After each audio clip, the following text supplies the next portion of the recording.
Je continue ma série de vidéos par ce deuxième volet. La première que j'avais fait, c'est vraiment vous expliquer un peu qui je suis, d'où je viens. Pour vous dire simplement qu'en fait, moi à la base, je suis monsieur tout le monde, quoi, chef d'entreprise, artisan électricien, et qui est tombé malade. Mais je voulais revenir sur avant le fait que je sois tombé malade, parce que comme le chemin de l'électroconscience, ce que j'ai appelé la route des causes, avant de me retrouver à l'hôpital, j'ai eu des alertes. Et cette alerte, ça a été l'effondrement de ce que je croyais être. Puisque j'étais un chef d'entreprise, mais un chef d'entreprise qui a tout perdu. Voilà. C'était en 2008. Et j'ai subi de plein fouet, à l'époque, déjà une crise. Et cette crise a fait que mon entreprise a été mise en liquidation judiciaire. Et en quelques mois, je me suis retrouvé, alors que j'avais plus d'une trentaine de salariés, que j'étais reconnu dans mon travail et tout, mais mon entreprise a été mise en liquidation judiciaire. Et ça a été pour moi une véritable descente aux enfers, puisque j'ai fait un burn-out, une dépression, et voilà, ça a été très très dur pour moi. C'est à partir de là, si vous voulez, vraiment que je me suis mis sur cette quête de la compréhension vraiment du monde dans lequel j'étais, quoi. Puisqu'en fait, cette route que je vous fais, ce chemin que je vous propose de prendre avec moi, le chemin de l'électroconscience, ça n'est que vraiment prendre pas à pas de plus en plus conscience de l'univers tel qu'il est, vraiment, pour prendre conscience un peu plus de qui nous sommes. Voilà, parce que je pense que les gens ne pourront vraiment prendre conscience de qui ils sont vraiment que s'ils ont vraiment conscience de l'univers tel qu'il est fait. Et cet univers est à plus de 99% invisible, aujourd'hui on le sait. Mais ce n'est pas l'objet de cette vidéo. Cette vidéo, je vais vous expliquer vraiment ce que j'ai fait moi pour m'en sortir. Parce que, comme je l'ai dit dans ma précédente vidéo, j'ai été face à la mort physique. Mais avant, j'ai dû vaincre une mort qui est beaucoup plus douloureuse, qui a été beaucoup plus douloureuse pour moi, qui est la mort psychologique. Puisque je n'étais plus rien en fait. Je n'étais plus chef d'entreprise, j'ai tout perdu, j'étais ruiné, j'étais vraiment au fond du seau, comme on dit pour un chef d'entreprise. J'ai même pensé à l'époque à faire l'irréparable. Pour continuer à vivre, il a fallu que je comprenne. Et c'est vraiment à partir de là que j'ai commencé à faire des travaux assez importants sur le cerveau. Parce que j'ai eu, au départ, si vous voulez, comme intuition, que c'est mon cerveau qui m'avait joué un tour, quoi. J'ai dit comment ça se fait que je me suis mis dans une situation comme ça où j'ai pas vu les choses, où j'ai pas qu'est-ce que c'est qui m'a manipulé. Et donc j'ai voulu apprendre des techniques qui soi-disant manipulaient le cerveau. Et la première, ça a été la PNL, que je vous invite à découvrir. Je suis maître praticien PNL et là j'ai découvert un outil extraordinaire qu'utilise aujourd'hui la propagande, quelle qu'elle soit, quoi. Les journalistes ou toutes les informations que vous voulez, où on utilise vraiment une science cognitive qu'il y a derrière. Aujourd'hui on parle de neurosciences aussi. En fait c'est tout à fait établi. Notre cerveau se programme comme n'importe quel ordinateur. Et en fait depuis la naissance on a des programmes. C'est là que je me suis aperçu, moi mes programmes c'était la reconnaissance de soi, le dépensement de soi, enfin voilà, le avoir pour être. Voilà. Et en fait j'ai fait une dépression parce que je me suis aperçu que j'avais beaucoup de choses, mais en fait j'étais rien, quoi. J'étais rien et personne. Dans mes recherches sur le cerveau, moi à la base, il faut que je vous dise, je suis un électricien, donc je suis tombé sur les travaux d'un monsieur qui s'appelle Rick Hammer, qu'on a mis en prison en France. Et ce monsieur expliquait à l'époque, c'est pour ça que j'ai trouvé vraiment beaucoup de sens à ce qu'il disait, que le cancer était directement lié à une zone de cerveau qui se met en court-circuit, il appelle ça les foyers de Hammer. Et moi là-dessus, j'ai eu quoi, un court-circuit, oui, je suis électricien.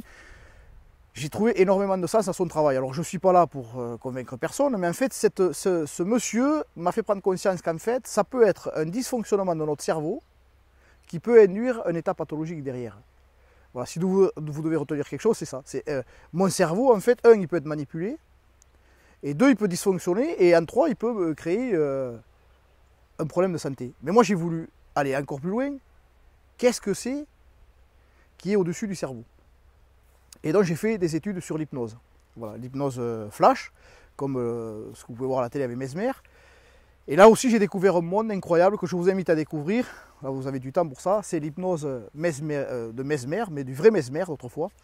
Où vous voyez que des docteurs faisaient des prescriptions avec un somnambule à côté.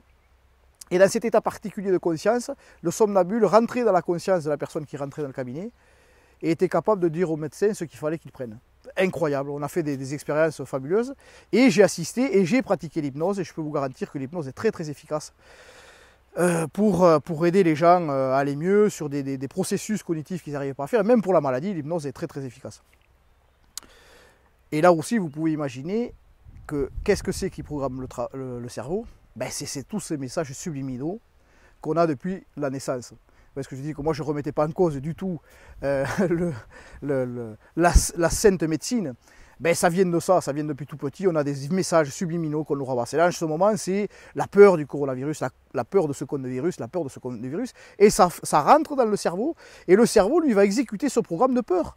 Et certaines personnes vont mourir de peur. Voilà, c'est ce que je vais vous expliquer. C'est très important, cette vidéo pour moi, pour vous dire que avant la manifestation dans la matière, ça se passe toujours dans l'invisible, ou dans le subtil.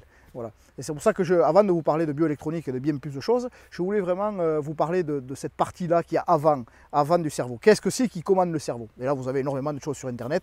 Intéressez-vous à l'hypnose. Et une fois que j'ai fait le tour de l'hypnose, de la PNL, j'ai été rencontrer quelqu'un qui s'appelle Jean-Pierre Girard, que je vous invite à découvrir aussi sur Internet, qui lui fait de la télékinésie. Alors là aussi je me répète, je veux convaincre personne, c'est à vous, avec votre niveau de conscience, de voir si c'est des phénomènes que vous pouvez considérer comme probables. Voilà. C'est quelqu'un qui fait bouger des objets, il n'est pas le seul, mais avec la volonté. J'ai assisté à ces formations, j'ai fait une formation et j'ai assisté avec ma compagne à des gens dans la formation, autres que Jean-Pierre Girard, qui eux aussi arrivaient à faire ces phénomènes, c'est incroyable à voir. Donc on a vraiment le cerveau qui est pour moi la pièce maîtresse entre les deux mondes, entre le monde métaphysique et le monde physique. Et donc j'ai été plus loin dans la compréhension, j'ai voulu comprendre qu'est-ce que c'est que la conscience, le phénomène de conscience, ce phénomène qu'on a tous en commun, qui nous permet d'observer l'univers de façon unique. Et donc là j'ai été chercher vraiment, j'ai tapé dans le dur, j'ai étudié la haute métaphysique athémienne, celle de Franck Athème et Léon Raoul Athème, que je vous invite aussi à découvrir, qui ont une synthèse magnifique sur ce qu'est la vie en général et sur ce que nous vivons. Je dois remercier aussi Guylaine Langto qui m'a beaucoup apporté. Vous voyez, c'est une grande métaphysicienne. En fait, ces gens-là nous expliquent qu'on n'est pas issu du hasard. Voilà. Aucun de vous n'est issu du hasard. Vous avez un but. Ce but, c'est la vie. Et vous servez ce but. Voilà, mais je ne vais pas rentrer dans cette vidéo là-dedans. J'irai beaucoup plus loin pour vous expliquer ce que moi j'ai compris du sens de la vie et du but de la vie. Quel grand but sert la vie. Donc ça, on verra dans une autre vidéo.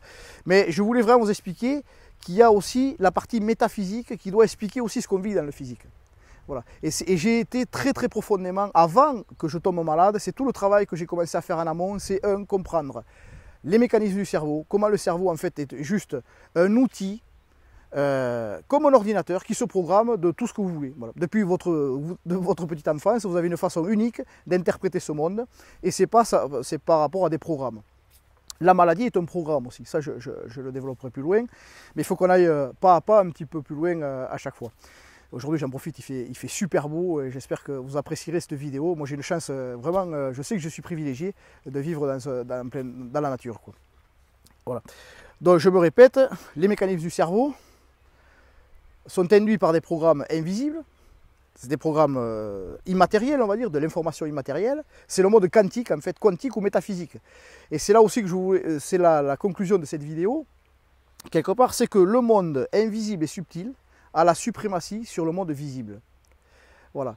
C'est ma conclusion aujourd'hui, que j'ai découvert à l'époque, et c'est ce qui m'a poussé à aller chercher déjà qu'est-ce qui est à la cause de tous les phénomènes physiques que je vivais moi au quotidien.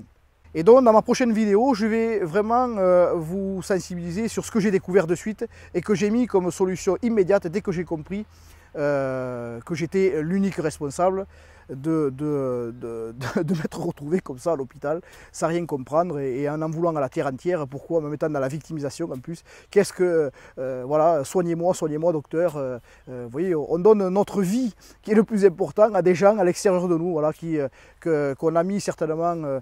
on leur a donné un pouvoir qu'il faut leur reprendre, et ça c'est sûr, et c'est tout le but de ma vidéo là, c'est le chemin de l'électroconscience, c'est reprendre le pouvoir sur sa vie. Je vous remercie pour votre écoute et je vous dis à très bientôt. Merci, au revoir.